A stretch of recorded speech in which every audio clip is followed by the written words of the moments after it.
What I loved about being the Parks and Recreation Director for the City of Galt was designing facilities for the community.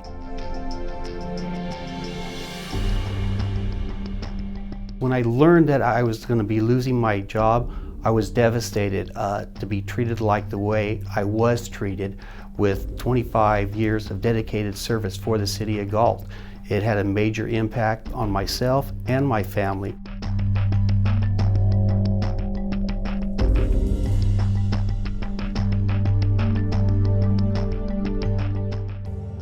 When I read the article in the Galt Herald back in March 2011, I was devastated by the comments that Mr. Berman, the city manager, had made that he was targeting older employees rather than the younger employees. It's typically the philosophy that the last hired are the first fired, but not in this case. I felt myself and the planning director were targets for Mr. Berman and the City Council of Galt. Do you feel picked on because you're older than your coworkers? Do you suspect you lost your job because you're older and because you made more money than younger workers?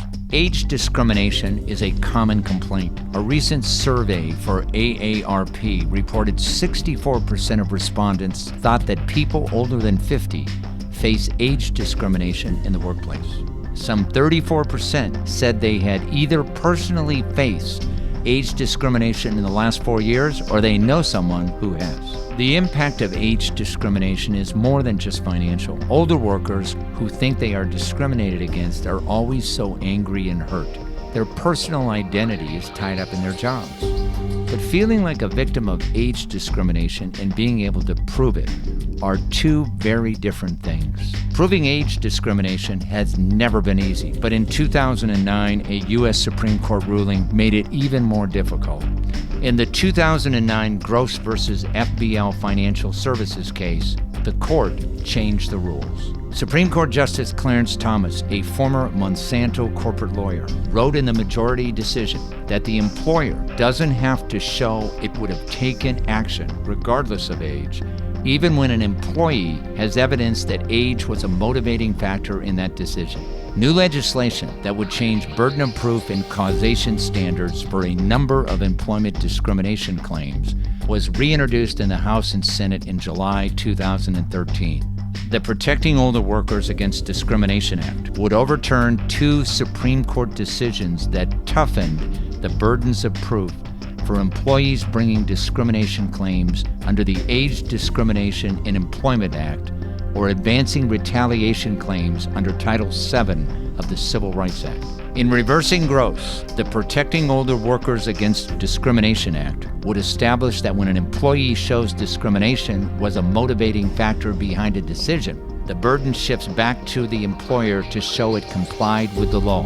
In essence, a plaintiff bringing a claim under the ADEA would not be required to demonstrate that age was the sole cause of the contested employment practice.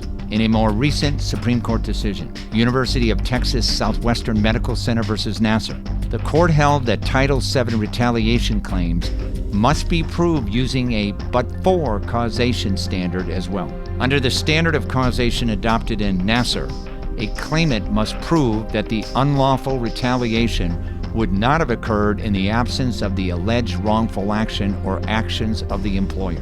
The Protecting Older Workers Against Discrimination Act would provide that the more lenient motivating factor standard would apply not just to ADEA claims, but also to retaliation claims involving race, sex, national origin, and religion, as well as claims brought under the Americans with Disability Act and the Rehabilitation Act of 1973.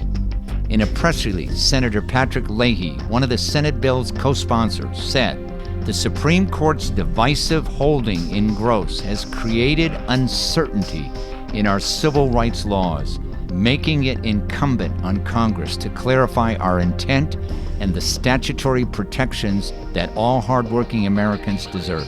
Our bipartisan bill reestablishes Congress's intent that age discrimination is unlawful and it makes clear that employers cannot get away with age discrimination by simply coming up with a reason to terminate an employee that sounds less controversial. The older generation, those born from 1946 to 1964, account for the fastest growing segment of workplace discrimination claims. In 2012, 22,875 people filed age claims with the Federal Equal Employment Opportunity Commission, compared with 15,875 in 1997. Employers may think they can get rid of older workers and bring in younger, less experienced workers to save money without realizing that could constitute age discrimination.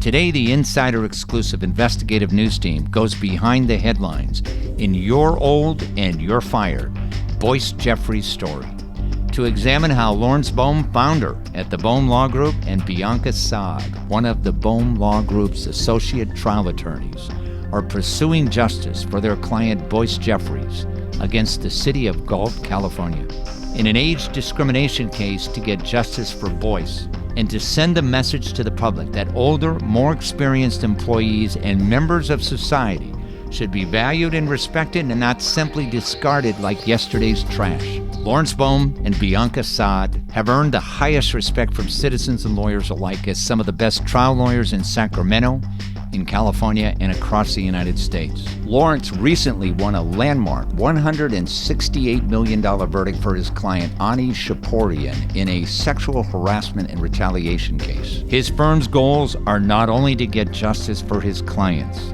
but to make sure that everyone is treated with equal respect and dignity as guaranteed under the Constitution of the United States. Lawrence has built a substantial reputation by consistently winning cases other law firms have turned down.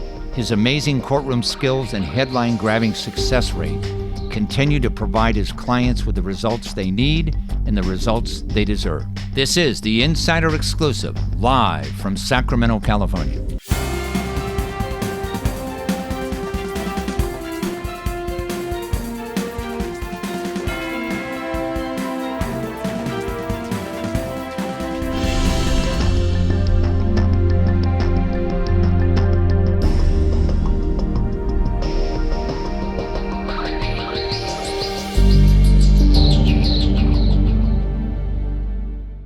It's my great pleasure to introduce Lawrence Bohm and Bianca Saad to the show. Welcome to the show. Thank you. Tell our audience a little bit about your firm, Lawrence.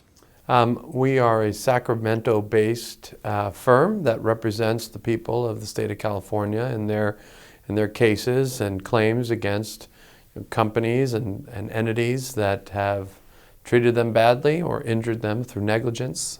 We also do a lot of hospital litigation work in terms of representing doctors and nurses who report misconduct and patient safety violations. Always representing the little guy, right? We are 100% by the people and for the people. Today we have such a case.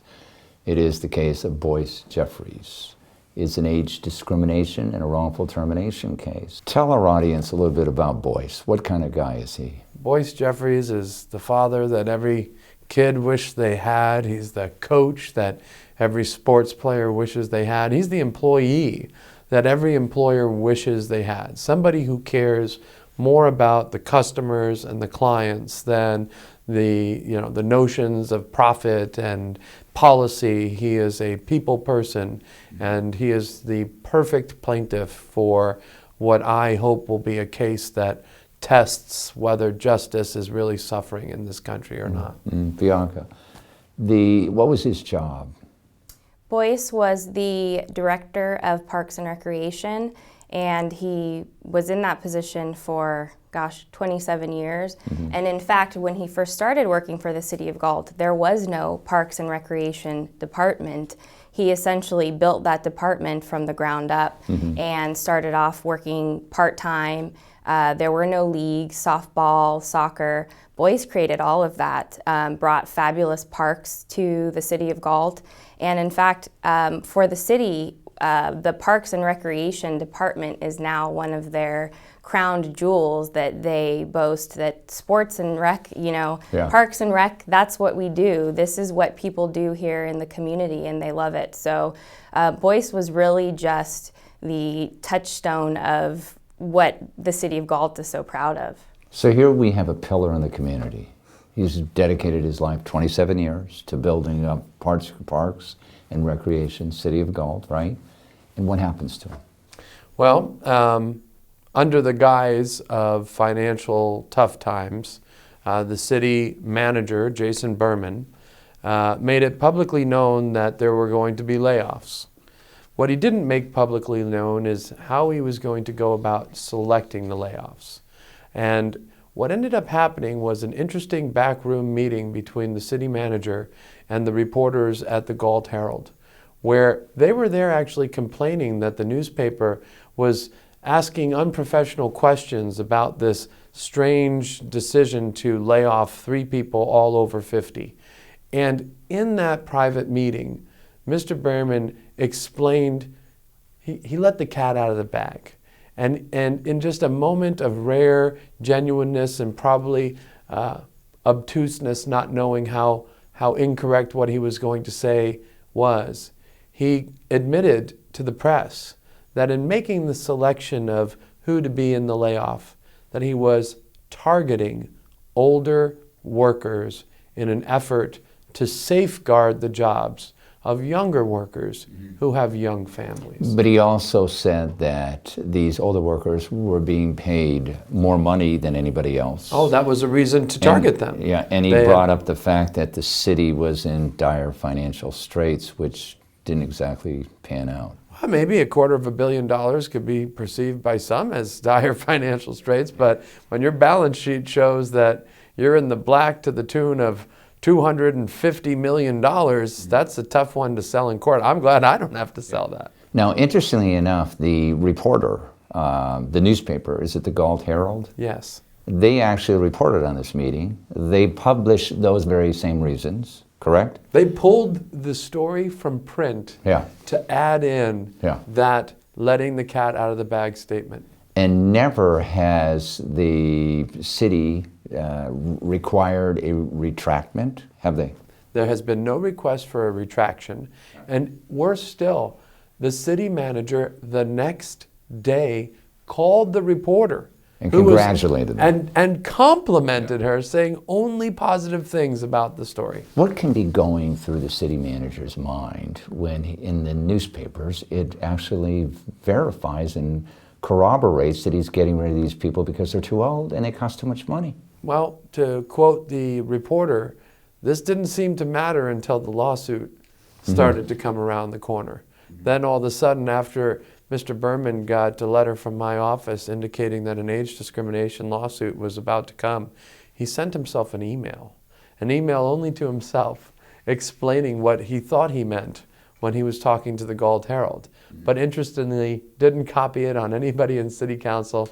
And even in that email, he basically says, no, I was picking them because they had options other than being laid off, also known as retirement. Yeah. So he wasn't targeting older workers, he says. I just picked these people because they were eligible for retirement, which of course is because of their age. In these kinds of cases, Lawrence, what are some of the hurdles and the challenges that you have to overcome when you prove the case? Well, we're a little guy going up against the city. And one of the hurdles is going to be what we've seen is a very hard-fought battle. The city has unlimited resources, which they've certainly utilized. They've built a haystack. When we went to go and examine the financial records, they literally had stacks and piles of books and financial records telling us basically if we want answers, we have to find it ourselves. And that's been a real challenge. And then telling the truth. That's another challenge is, people who think that they can come into court and lie to a jury are crazy. That's going to be a big challenge because, they're already on video saying what they've said in this case. Right. In fact, the city manager's already in print several times saying what they said. And a current city council member confirms that the very statement made in the paper is what he was told when he was included in that layoff with Mr. Basically Jeffries. admitting age discrimination, as if they didn't know the law, right? Now they're trying to retract it. We fortunately have Boyce with us today, so let's bring him on right now.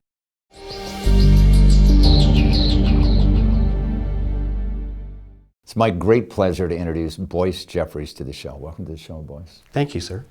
Tell our audience a little bit about your job before. You were Director of Parks and Recreation for the City of Galt, correct? Correct. I started back in December of 1984. They did not have a department, so it was basically at that time me, myself, and I.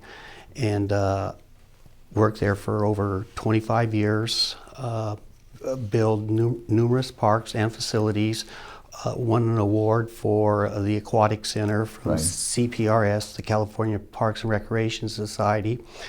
And it was very rewarding in developing the parks for the citizens of the community. Yeah. When you started, there was just you. Correct. When you left, how many people were working underneath you? During peak seasons, as many as 150, Wow. including part-timers. And were you involved, like you talked about developing parks and getting recreational facilities, were you involved with the budgets at the city and saying, we need this, and promoting it and telling what you're designing the park? Yes, No, you worked there 25 years, yes, and then all of a sudden one day they said, you gotta go. yes. What did you feel? I was devastated, very disappointed. And what reason did they give you? They said it was due to the budget. Yeah, what did you find out? After doing some research, there was other ways they could have addressed the budget shortage. There's other funds that they could pay for my position. Yeah. And again, I was just very disappointed being treated like the way I was for my dedication of over 25 years to the city of Galt. Yeah, basically shown the door.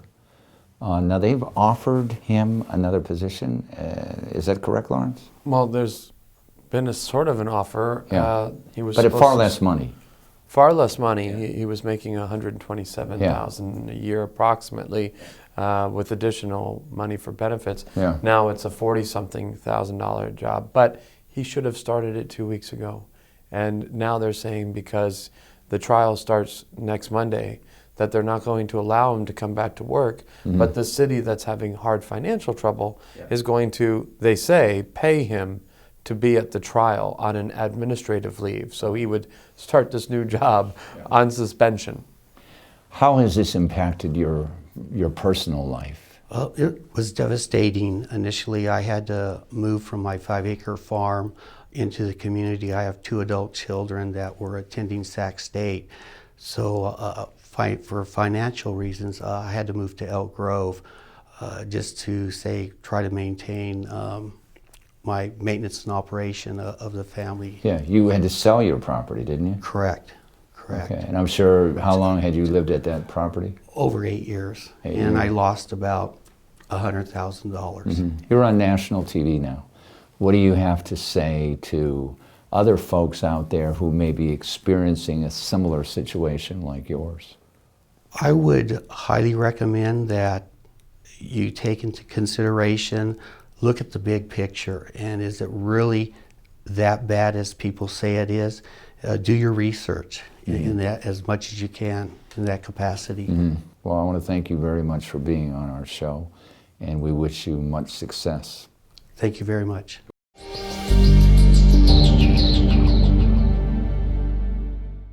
What is age discrimination anyway? Well, age discrimination is when essentially an employer treats an employee differently because of their age. So for example, if somebody has to be selected for a layoff and the employer decides, well, this person's old and they may have health issues or they're not going to last too much longer anyway, so let's just get rid of the old people.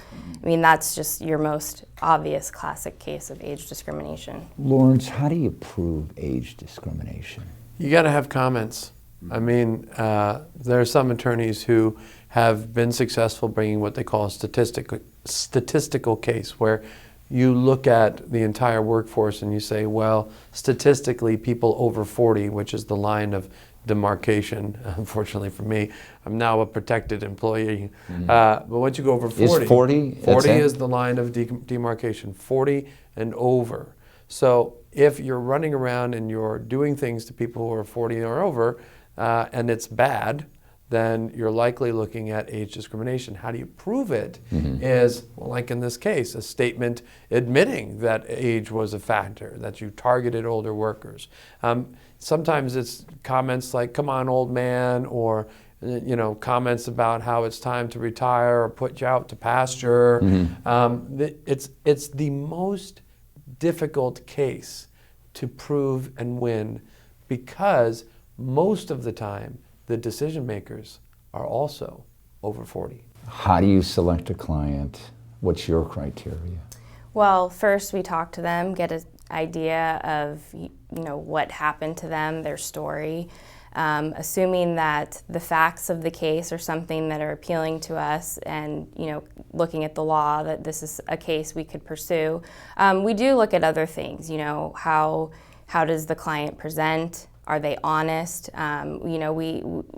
It's almost like a job interview. Right. I mean, we're looking at this person, seeing how how do they present their story, and how we have to work with this person closely. And so if there are any kind of red flags that come up, then we may not pursue it. But that's just some of the basic things. I'm sure Lawrence could add to that. Yeah, what are some of the red flags that come up in your mind when you're interviewing someone for a potential representation of their case? Anybody who comes to me and tells me that they think they have a multi-million-dollar case is immediately somebody I don't want to represent. So it isn't about the money. It's definitely not about the money. Yeah. It's about the principle. Yeah. And so when my favorite clients, the ones who say, I hate being here, and I would have loved to never come here, and I would have taken almost nothing. I mean, we did a tremendous job on a wrongful death case where the family initially only came to see us because they received a bill for $10,000 for time that their loved one was dead. And so here they are in my office asking me to help them out just to fight the hospital bill, when what it turned out is the hospital was negligent and caused the death of their loved one. And that's what gets me. Is I love clients who come in because they believe in America and they believe in that. They want justice. Yeah. Well, you're both getting justice for your clients. I want to thank you both very much for being on our program. Thank you. Thank you. Thank you.